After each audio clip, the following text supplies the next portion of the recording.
Alright, so this is the rules on how to play the digging up improper fraction game.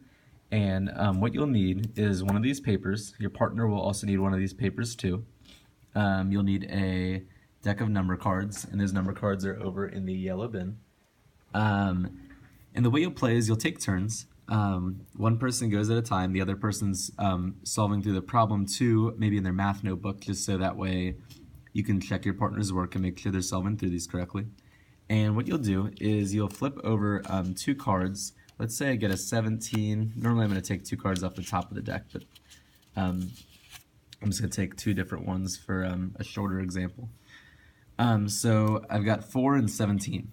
And the game is called Digging Up Improper Fractions because they want you to take the two numbers that you have and make an improper fraction. So when you think about it, with your fractions, we know when we have an improper fraction, the largest number goes on top. So 17 is going to have to go on top, and then 4 will be on the bottom. I put a pencil there as kind of like my line so I can picture it more like a fraction. And then your goal is to go ahead and take that number and record it on your paper. So I'm going to write 17 fourths. And then you've got this workspace here. And you can do a couple of different things to solve through. If you need to draw pictures, you can do that. So let's start off by doing pictures. And I've got 17 pieces from things that are split into whole things that are split into 4 pieces. So in other words, if I have a candy bar, this fraction tells me it's split into fourths. But I have 17 pieces that are fourths. And here's 1/4, here's another fourth, here's another fourth, here's another fourth. So that's only going to fill up 4 pieces, but I've got 17 pieces. So I'm going to have to keep making some more of these. 4 more makes 8 in all.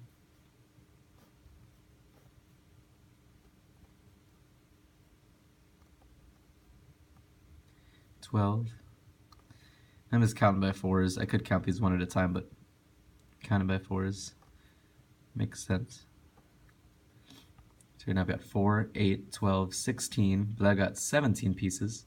So I need one more set of 4. I'll just put it up here since I ran out of room. 4, 8, 12, 16, and one more makes 17. And your goal is to turn this into a mixed number. Well, we know when you have the mixed number blanks here, you know a mixed number is made up of a whole number, and it's also made up of a fraction or some sort of part out of a whole. So when we look back at our candy bars, the ones that are colored in, we can pretend are the ones that we ate. So you can see that there's 4 candy bars that are colored in all the way. So that's 4 whole candy bars, 4 full candy bars, or 4 entire candy bars. And then there was one more that we kind of ate, but we didn't finish it. We ate 1 piece out of the 1, 2, 3, 4 pieces. 1 piece out of the 4 pieces of that next candy bar. So in all, we ate 4 whole candy bars and 1/4 of another candy bar, so 4 and 1/4.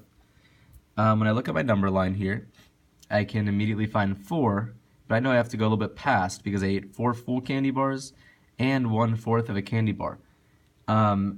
Because your fraction is in fourths, that tells you every, think of these like candy bars, so from here to here would be 1 candy bar, 2 candy bars, 3 candy bars, and so forth. And it tells you each candy bar is split into 4 pieces. So to get from my 4th candy bar up to my 5th, it's going to be also split into 4 pieces, which takes 3 lines to make. 1, 2, 3, 4. And at that point, I know I've eaten 4 full candy bars, so I've come to the 4.